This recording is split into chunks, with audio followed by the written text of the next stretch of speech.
Hello dosto. So how's your preparation going on? And I hope you're able to handle and cope with the mounting pressure every day, which is created due to prelims nearing 2024. The date is nearing, and it is every day you're able to read things which are required to be read. There were few questions in the comment box that how should you proceed ahead for 2024 prelims.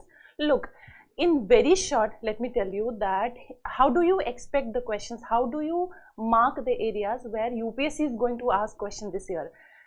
Any source you're reading for the compilation of monthly current affairs, you just take the content and look at the areas where current affairs has been hovering around. Like if there are mostly news this year about speaker, governor post, and also judiciary, and if you see previous year question paper, there are a lot of more number of questions coming from judiciary. So any news related to judiciary, any news related to speaker, any news related to governor has become very much important, and electoral reforms as well, because this year the elections are due for the Lok Sabha. So that's how you predict the question which is going to come in prelims 2024. So any compilation you're referring, just look at the content and look at the areas where current affairs has been coming from, has been surrounding, and then you pick the same areas and you read from your static part. That's how you predict the question for 2024 prelims, and you can do this in every area of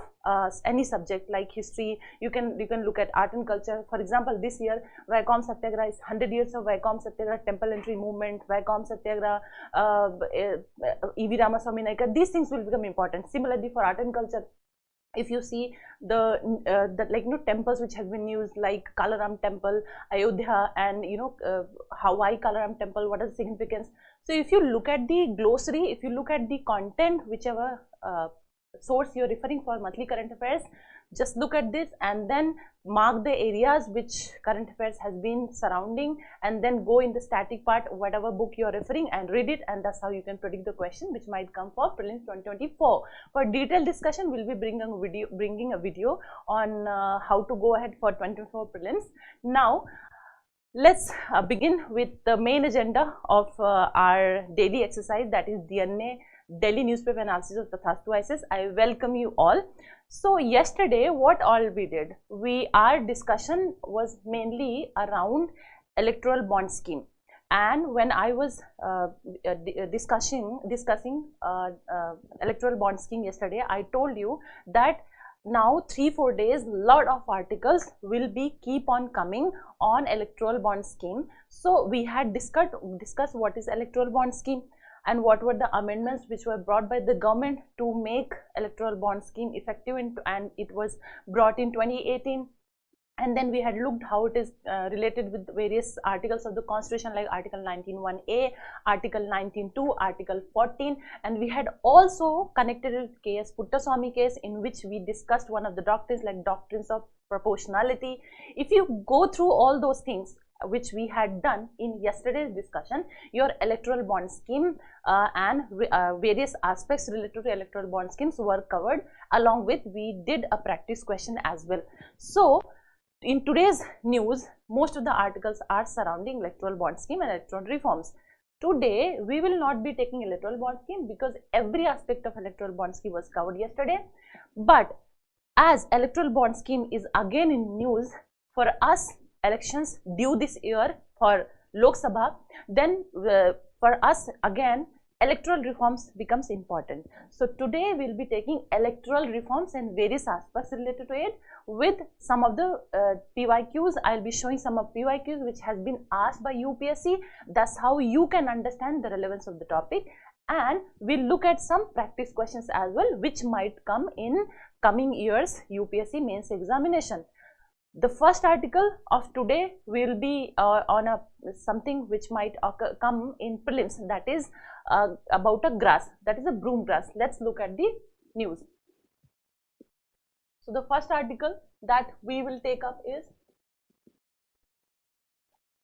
broom grass, that is on page number 1. This is important for PT, and the clear message in the codes, that is on editorial page number 8. So these are the two news which is irrelevant for us for today's discussion, Let's look at the first article.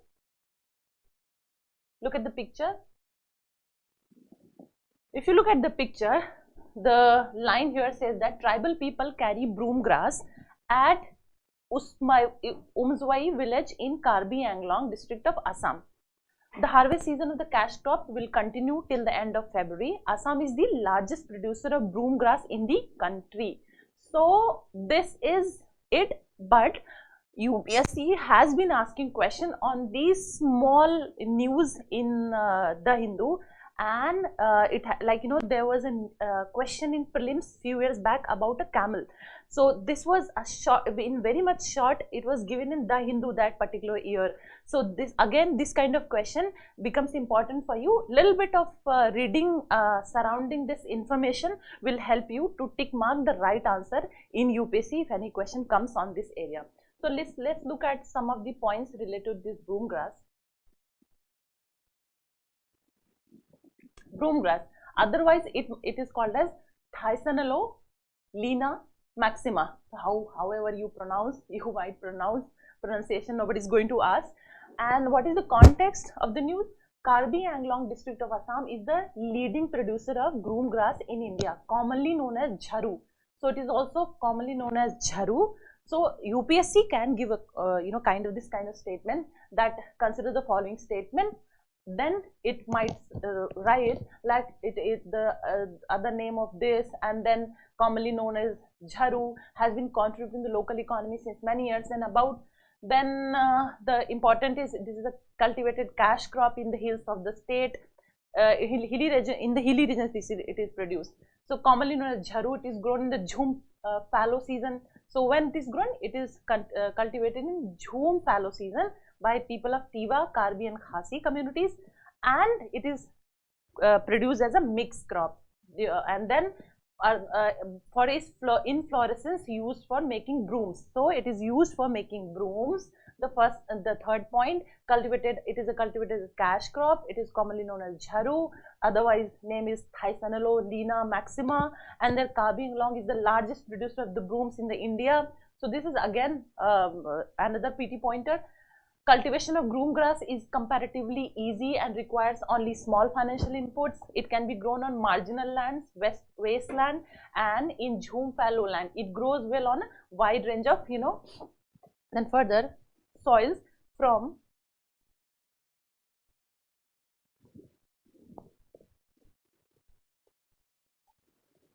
yes. So it also provides fuel and fodder during the lean season. It also provides as a fuel and fodder. It also used as fuel and fodder. Karbi Anglong is the largest producer of brooms in India. Cultivation of broom grass is comparatively easy and requires only small financial inputs. So as we were continuing, marginal lands, wastelands and Jhum fallow land, it can be cultivated. The planting can be done by seeds or rhizomes. So another point to be focused, broom grass cultivation has the potential to generate local employment. And can be used to enhance rural income. So one crop, many advantages. It requires low input cost.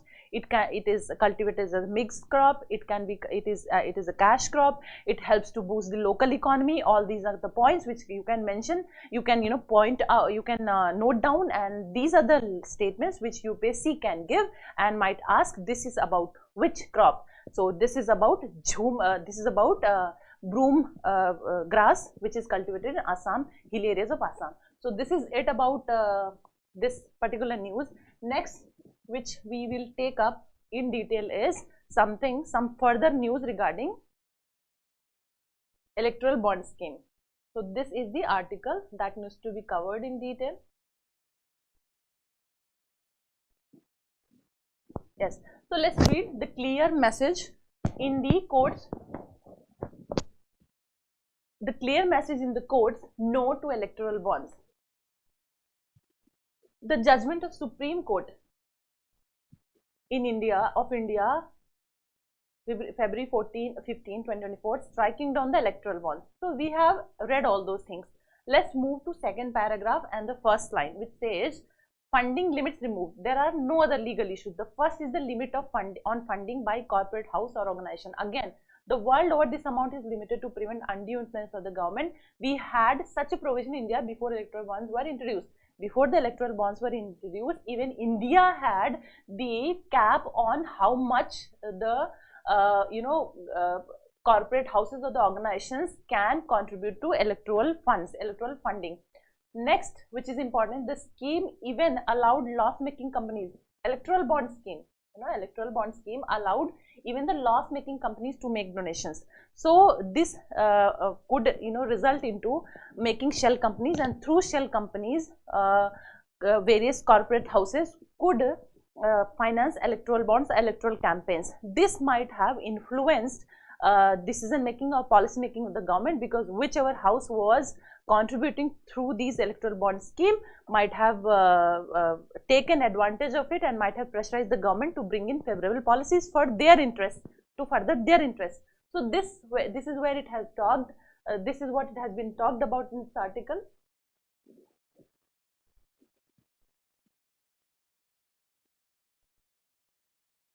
Let's look at this line, the essence of the judgment, gist of judgment, and it has already been covered in our yesterday's discussion. I hope you have gone through discussion. Let's again look at the points briefly. The electoral bond scheme has been struck down. All amendments to the RPA Act, the Finance Act, and the RPA Act, the Finance Act, and the Companies Act 2013 are violative of Article 19 and Article 14 of the Constitution. Article 19 refers to the right to information and Article 14 to the right of equality, where arbitrariness in law is permissible. These articles are part of the Constitution, and article of part of the fundamental rights in the Indian Constitution cannot be violated. The Supreme Court has directed to the State Bank of India, the sole bank receiving funds in exchange for electoral bonds, to stop issuing them.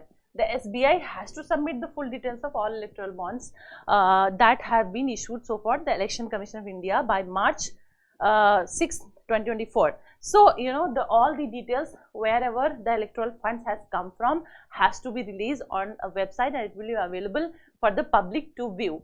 So, this was the gist of the judgment, and we had already discussed this in detail. What I want you to take up further, because electoral bond scheme has already been covered yesterday, we had taken questions also, we had dealt the electoral bond scheme with various dimensions related to it and the probable areas of question which might come from this area.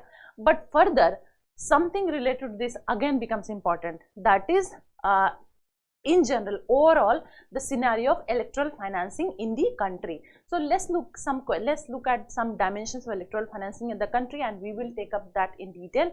And I will show you some questions also, some PYQs which has been asked, so you can understand the relevance of the topic.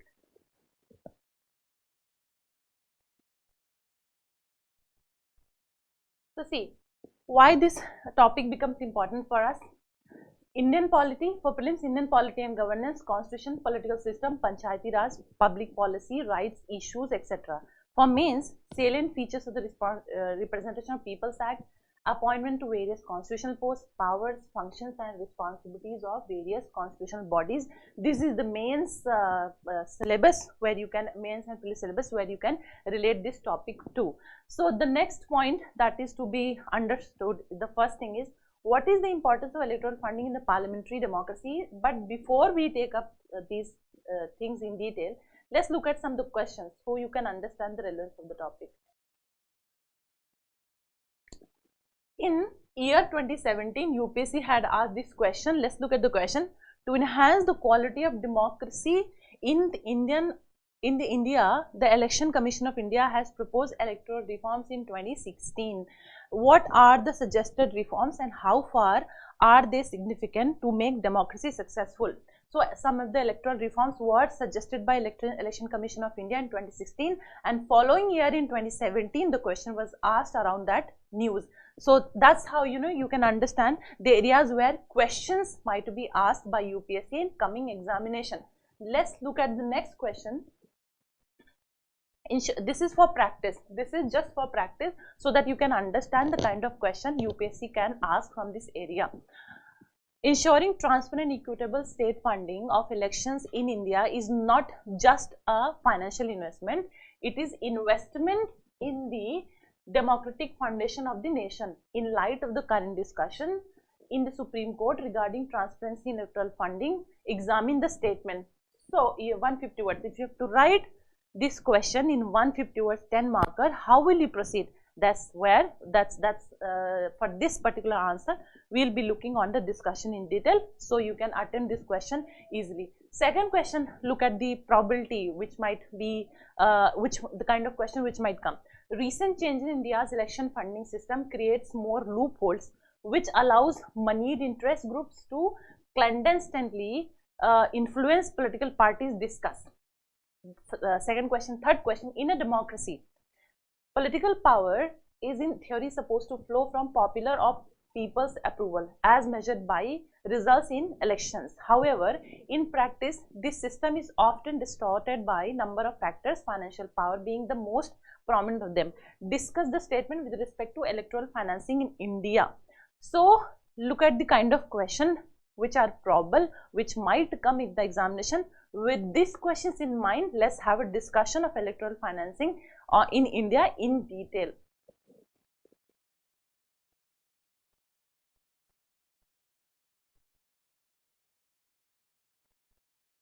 So, what is the importance of electoral funding in parliamentary democracy and parliamentary system? The electoral funding refers to, so first thing which you need to understand is what is electoral funding. The funds raised and expended by political parties and candidates during election campaigns. So, what is electoral funding? Electoral funding are the funds raised and expended. Funds raised and expended by political parties and candidates during election campaigns. In India, electoral funding has been a contentious issue for a long time with concerns about transparency, accountability and the influence of money in politics.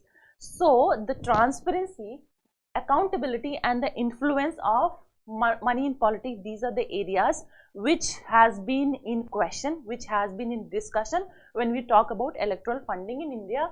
So, here are some of the key reasons why electoral funding is necessary. So, what is the reason? What are the causes behind which electoral funding is important in India? So, the first is conducting election. For conduction of election, some electoral funds are required and they have to be raised. Second is cost of campaigning. The election campaigns in India have become increasingly expensive. To incur the cost of campaigning, the election funds are required.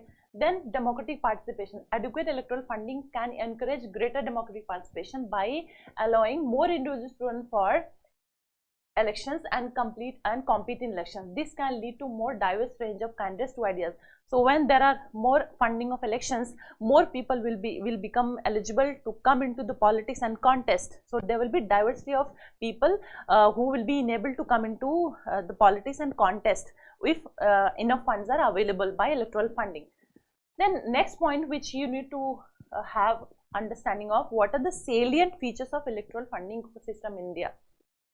So, in this you have to understand, like section 29C of Representation of People's Act 1951, just read a little bit about this, and then corporate donations. So, we are here discussing the ecosystem, electoral funding ecosystem in India. So, you know what are the system available for electoral funding, like section 129C of Representation of People's Act 1951, understand this. Individual donations, what are the aspects with respect to individual donations, and then corporate donations, because the donations might come from individual, donations might come from corporate, MNCs, etc. So, these are the aspects. And electoral trusts, like electoral trusts are set up by the various organizations to provide a transparent mechanism for political funding. So, electoral trusts are set up by various organizations for such purposes. Electoral bonds, as we have read a lot of in detail, which is currently news about electoral bond. So, these are the electoral funding ecosystem in India which you need to keep in mind, and to understand this particular topic with multidimensional approach. What are the challenges pertaining to electoral fundings in India? The next thing, what are the challenges?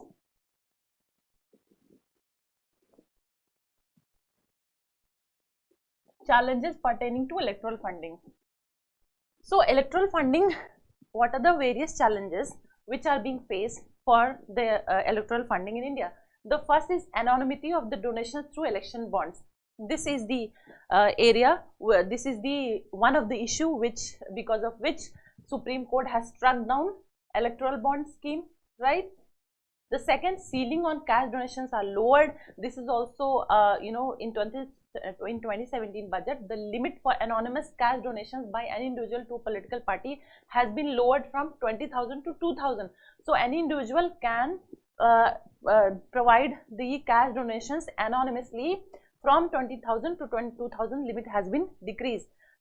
Cap on corporate contributions lifted. Again, how much the corporates can donate, the cap has been lifted, and that is removing the limit on corporate contributions up to 7.5% of the net profit. And then foreign funding is also allowed. So these are the challenges pertaining to the electoral financing in India. Then next is high election cost. If the cost of election conduction becomes low, all these challenges can disappear on its own. Electoral funding, the need of huge electoral funding is because the cost of election conduction itself is high. If the cost can be decreased, then these challenges will disappear on its own. So what it says about high election cost, the cost of running for the election in India is very high, which can put smaller parties to disadvantages, because the cost of campaigning can be significant barrier to entry for new or smaller political parties. The diversity of political presentations might get limited because of high cost of elections in India. What are some global examples regarding electoral funding? So the next thing which you should know is the global examples as well, so that you might think of solutions if UPSC asks the way forward. You can give example of United States, in which Tillman Act of 1997 made it illegal for corporations and national banks to make financial contribution to candidates running for public elections, public posts. So United States, this is one of the example. In United Kingdom, what happens is Political Party Elections and Referendums Act 2000 has banned donations from companies without prior approval of the shareholders. The shareholders has to be consulted before the companies can contribute to electoral fundings in United Kingdom through Political Parties Elections and Referendum Act 2000. And in France, what happens is France has introduced state funding.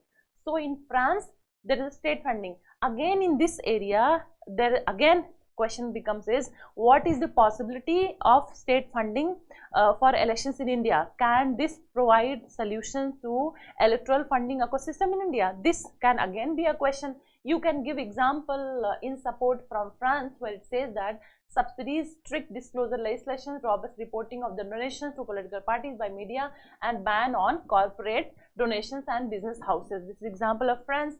What happens in Germany? Reliance on the state funding alienated the masses. So in favor of state funding, you can give example of France against arguments against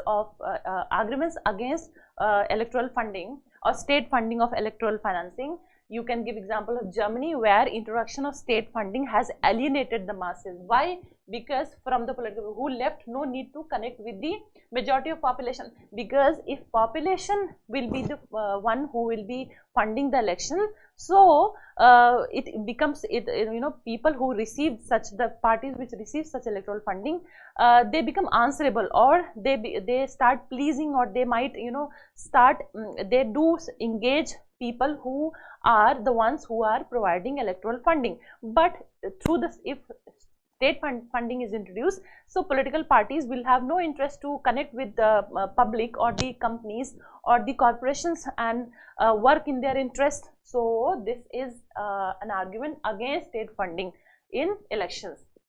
Next point which you need to understand is, what are the reforms which are suggested? So state funding of the election, as we just talked, and then transparency in electoral bonds, and this argument has been given by Supreme Court, and this becomes completely null and void now, because electoral bond scheme has been struck down by the Supreme Court. Then National Election Fund, there could be set up a National Election Fund through which elections can be funded in the country. This is one point. And then next is bring the political parties under the RTI. Incorporating political parties within the purview of the Right to Information Act would address the problems of utilizing black money and promoting crony capitalism, among others. Next point, other measures such as small donations, public subsidies and membership fees along with strict disclosure and reporting requirements must be encouraged to decrease the role of big money in the election, funding the elections.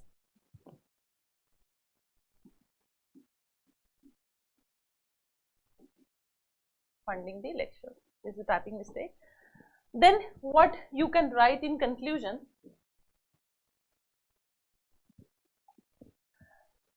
See, there's a very good point you can note down. In the judge of Supreme Court, US Supreme Court, the judge of the US Supreme Court gave a statement in which he said, we can have democracy in the hands of few, but we cannot have both. So democracy, we can have democracy in this country, sorry, let's read again.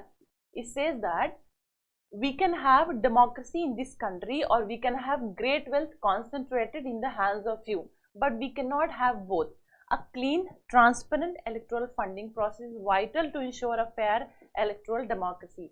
Most developed countries in the West have robust mechanisms to ensure transparency in their political system. So, in electoral funding, transparency and accountability is very much required and need of the hour, and the judge of the Supreme Court of US has given a statement in favor of transparency in electoral financing, and this becomes important for electoral democracy as well. So it says that most of the developed countries have such robust mechanism to ensure transparency in the political system. As India aspires to emulate the West by setting the ambitions of achieving developed country status by 2047, it must so. You are also connecting economy in answer of polity in electoral funding, and you can mention that as India is aspiring to become developed nation by 2024 by emulating West countries. So why not emulate? Why not mimic their practices in electoral financing as well? So you can say where the transparency and accountability is very much stick to and is ensured. So you can say that even India in electoral financing also needs to ensure transparency and accountability that has to be brought.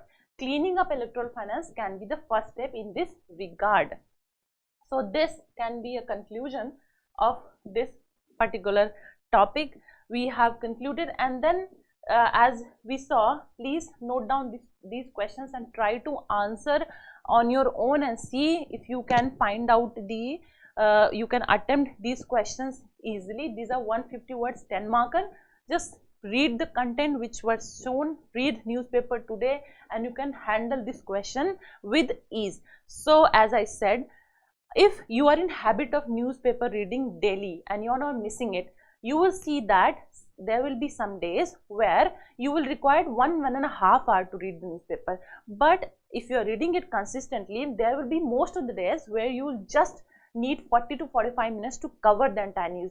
You see, you cannot remember much of the things from newspaper, but newspaper reading will help you to understand the current issues, and whenever you read something like anything you're reading, monthly compilation of from any sources, you will be able to read and understand those content from that particular source easily. That's why reading newspaper daily is important to develop your own art of articulation. So keep reading newspaper on your own with the help of some sources. Tathastu-ICS brings DNA, that's why every day, so that you can understand some of the tricky articles, and we deconstruct those articles. We provide you extra information related to that article so that you can understand that particular issue with all multidimensional approach. So this is it for today, students. I hope you keep on reading as prelims is approaching, and even if you're targeting 2025, have a target of self-reading at least for 6-7 hours daily. Be connected. Happy reading. All the best, and Tathastu.